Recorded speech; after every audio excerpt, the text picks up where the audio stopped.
Russia and Western countries have exchanged 26 high-profile international prisoners in the biggest swap of its kind after the Cold War.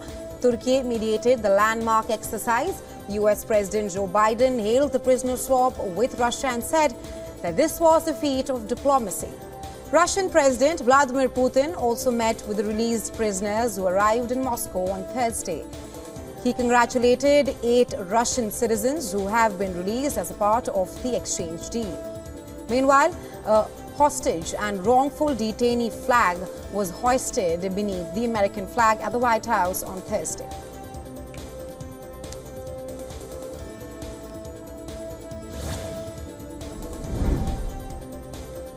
US President Joe Biden and Vice President Kamala Harris, they met freed Americans who arrived at Joint Base Andrews after prisoner exchange mediated by Turkey. Former US Marine Paul Whelan, Wall Street Journal reporter Evan Gershkovich, and Russian-American journalist also Corina Machado landed on American soil on Friday. The 3 Americans are back on US soil following the release from Russian detention in a historic prisoner exchange with Moscow. Well, the multinational prisoner exchange was the biggest since the end of the Cold War.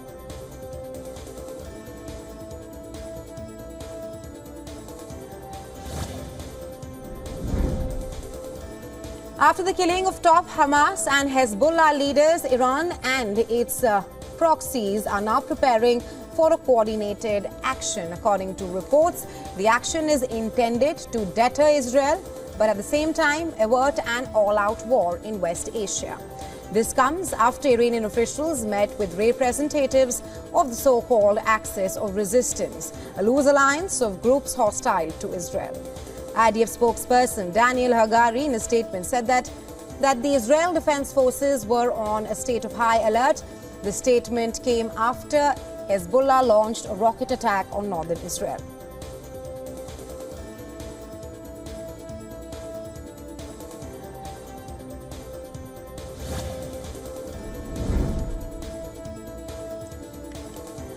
Hezbollah said it launched rockets at northern Israel on Thursday in response to a deadly Israeli strike in South Lebanon.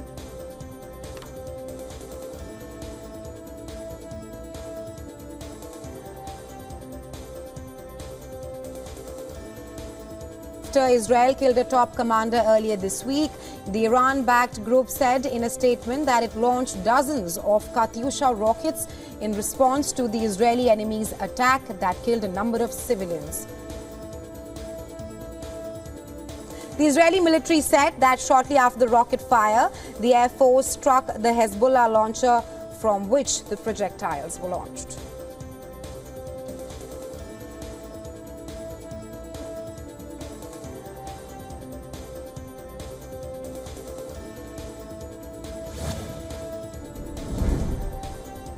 In a call between Israeli Prime Minister Benjamin Netanyahu and US President Joe Biden, the US President reaffirmed Washington's commitment to Tel Aviv amid efforts to avoid escalation in West Asia after the assassination of a top Hamas leader in Iran. Both the leaders discussed efforts to support Israel defense from threats, including against ballistic missiles and drones. The US has also committed new military deployments in the region to help defend Israel.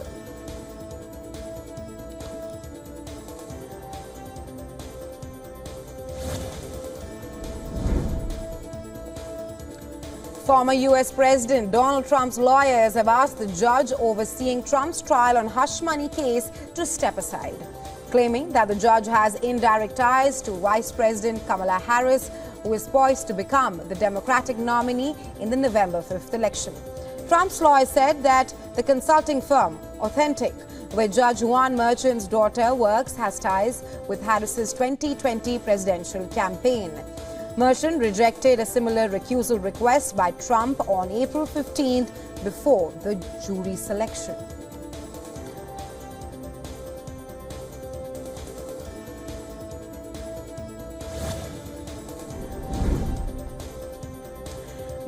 Corina Machado, the head of Venezuela's opposition, demanded on Thursday that Rallies should be held in every city in the country on Saturday in opposition to President Nicolas Maduro's contentious re-election.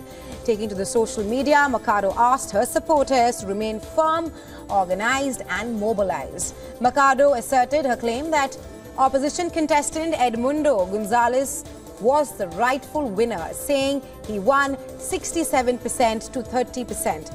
Earlier, she wrote in a Wall Street Journal that she was in hiding and was fearing for her life.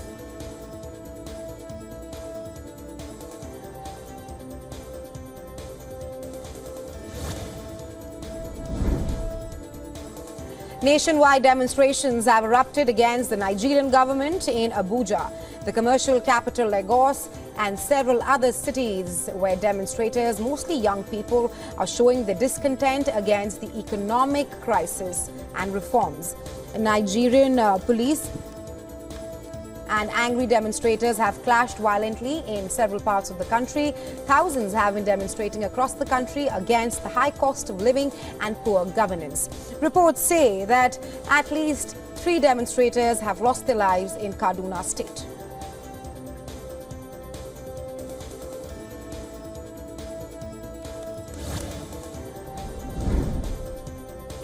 Ukrainian President Volodymyr Zelensky has said that Ukraine and its partners are working on new agreements over international security. He stressed that the agreements will be signed in August. According to Zelensky, plans are in place for international leaders to visit Ukraine, and as a result, upcoming negotiations agenda items are being finalized. Now, during the NATO summit, Ukraine had signed the Ukraine Compact document that included commitments from various countries to support Ukraine.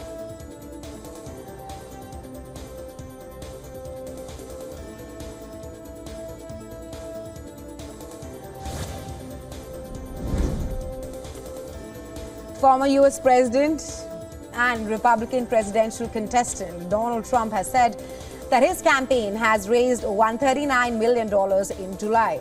Taking to his social media platform Truth Social, Donald Trump claimed that his campaign now has $327 million cash in hand. The statement issued by Trump campaign stated that the numbers reflected momentum with donors at every level and would provide further impetus in the election, which is on November 5th.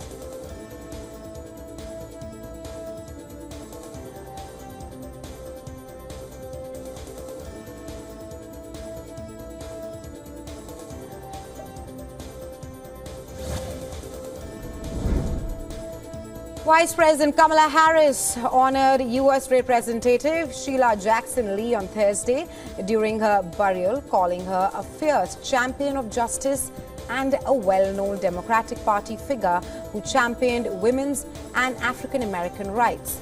Harris recalled working with Jackson Lee on a bill to recognize Juneteenth as a federal holiday commemorating the end of legal enslavement of Black Americans. The lawmaker passed away on July 19th due to pancreatic cancer at the age of 74.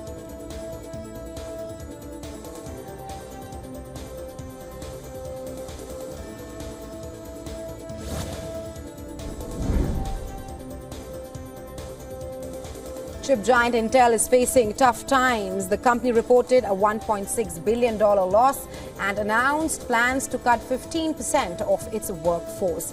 About 18,000 jobs, that is, and this comes as Intel struggles to compete with rivals like Nvidia in the AI chip market.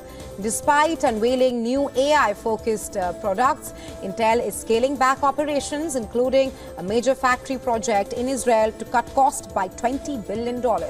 The company faces increased competition and a challenging economic environment.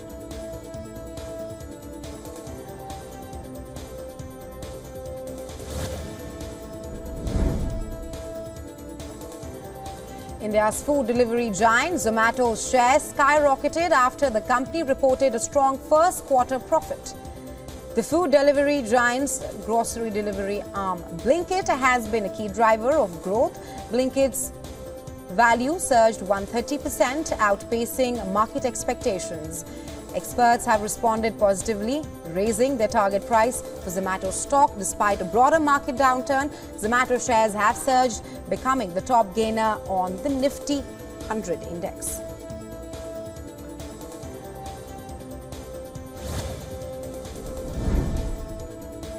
Chipmaker Nvidia is facing scrutiny from the US Department of Justice. The company is being probed for potential antitrust violations.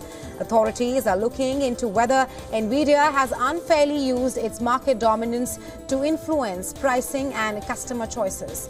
The company commands 80% of the total AI chip market. This comes as growing attention is focused on the competitive landscape of the tech industry.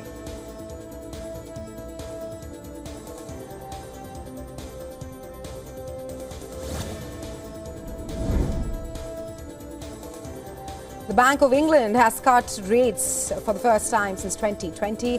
The decision made by a divided committee aims to balance economic growth with inflation concerns. While the central bank anticipates further rate reductions, the pace is uncertain. This move aligns with the global trend of easing monetary policy, with the US Federal Reserve expected to follow suit.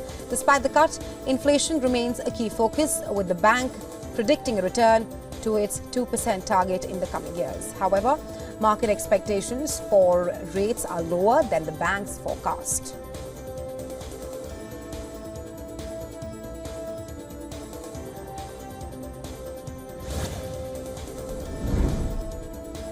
Amazon stock takes a major hit after the company reported slower than expected online sales growth. Despite strong performance in its cloud computing division, AWS consumer caution and increased competition from budget retailers impacted overall results. Amazon's focus on AI and ad is part of its strategy to adapt to changing market conditions. While the company reported record sales for its Prime Day event, investors remain concerned about the broader economic outlook.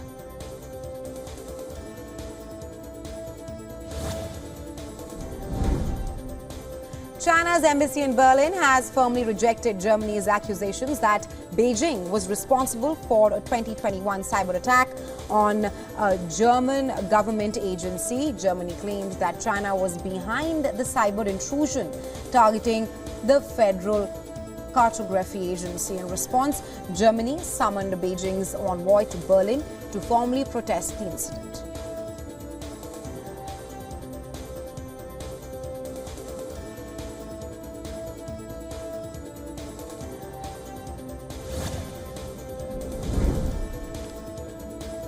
The US is mulling unilateral restrictions on China's access to AI memory chips, such as those made by Micron Technology and SK Hynix. According to reports, the measures are meant to prevent Micron Technology, South Korea's SK Hynix and Samsung from supplying Chinese firms with high-bandwidth memory chips.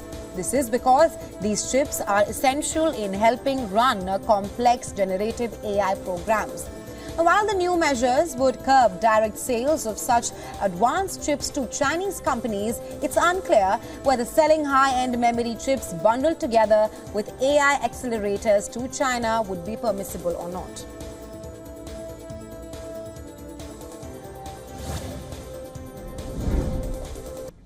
United States Delta Airlines CEO Ed Bastian has revealed that the recent IT outage cost the company $500 million. The outage led to the cancellation of over 5,000 flights until July 25th.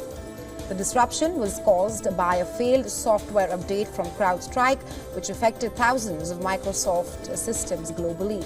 This made it difficult for Delta systems to coordinate flight crews with aircraft, leading to further delays. Bastian stated that Delta intends to seek damages from CrowdStrike and Microsoft for the disruptions to protect their shareholders, customers, employees, and the company's reputation.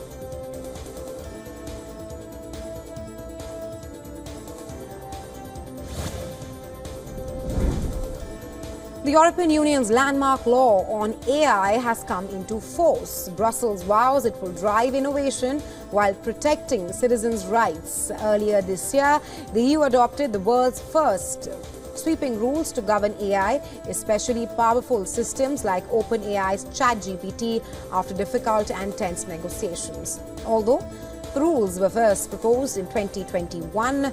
They took on greater urgency when ChatGPT burst onto the scene in 2022.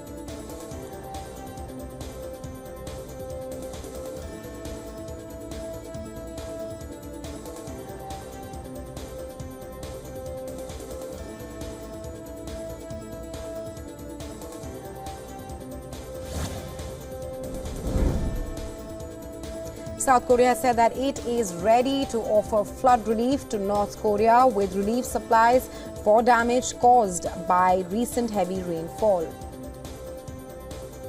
The South Korean Red Cross said that they were ready to discuss relief supplies, scale of aid, and how to transfer it with Pyongyang.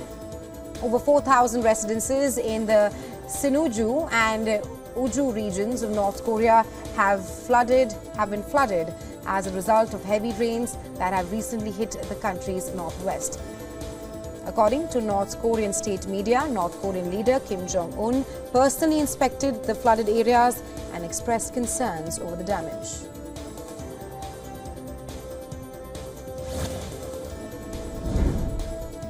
More than 300 people have been killed and over 200 have been reported injured after massive landslides struck India's Wayanad district on Tuesday. 40 teams have resumed rescue operations as efforts enter day 4.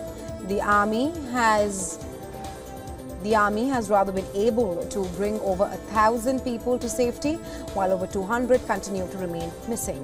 The Indian Army has also completed building a Bailey Bridge in the district to facilitate heavy earth-moving machinery. The death toll is expected to rise as the rescue operations continue. The state authorities believe that it may take a week to count the final number.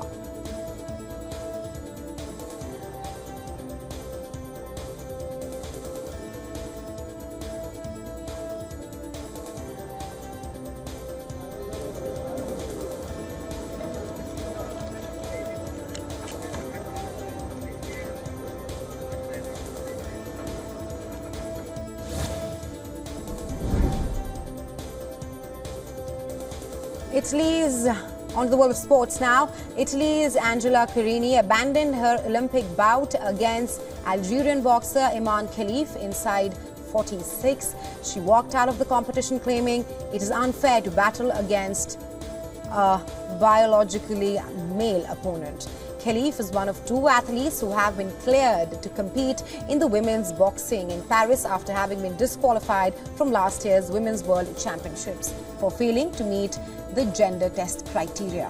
Talking to reporters, Italian Prime Minister Giorgia Meloni said that the fight was not on equal footing.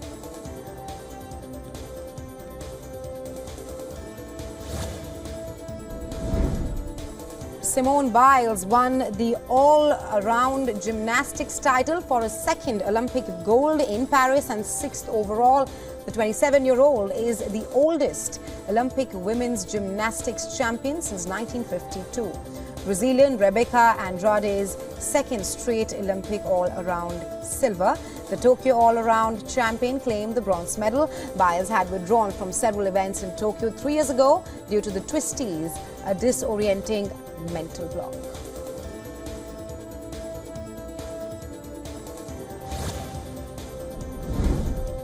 Top seed Novak Djokovic reached the semi-finals despite a knee injury at the Paris Games. The 24-time Grand Slam champion Djokovic downed Stefanos Tsitsipas in the quarterfinals. He claimed the first set with a single break of serve. The Serbian was seen struggling with a knee injury in the second set. He twice called the physio at love 3 and again at 1-4. The world number 2 then regained his confidence and saved 2 set points to win the match 6-3, 7-6. Djokovic had withdrawn from Roland Garros after a 5-set 4th-round win against Francesco and underwent right knee surgery in June. The 37-year-old now fears he may have damaged the same knee in the Olympic quarterfinals.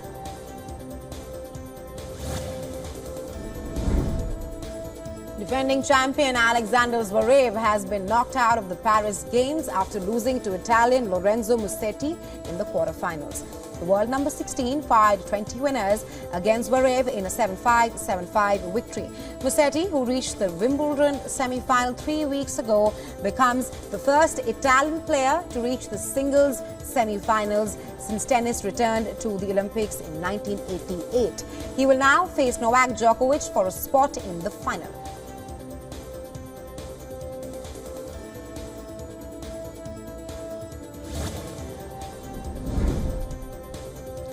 Andy Murray's bows out of tennis with a straight-set defeat in the Olympic men's doubles quarterfinals. The two-time Olympic singles champion and partner Dan Evans lost to American third seed Taylor Fritz and Tommy Paul. Murray and Evans secured victories in the first two rounds after saving multiple matching points. The British pair saved another match point against the Americans, but the story ended as Evans hit a shot long and handed Fritz and Paul 6-2, 6-4 win. Murray was given standing ovation at the end of the court. Suzanne, the 37-year-old, had tears in his eyes as he walked off, waving to the crowd one last time.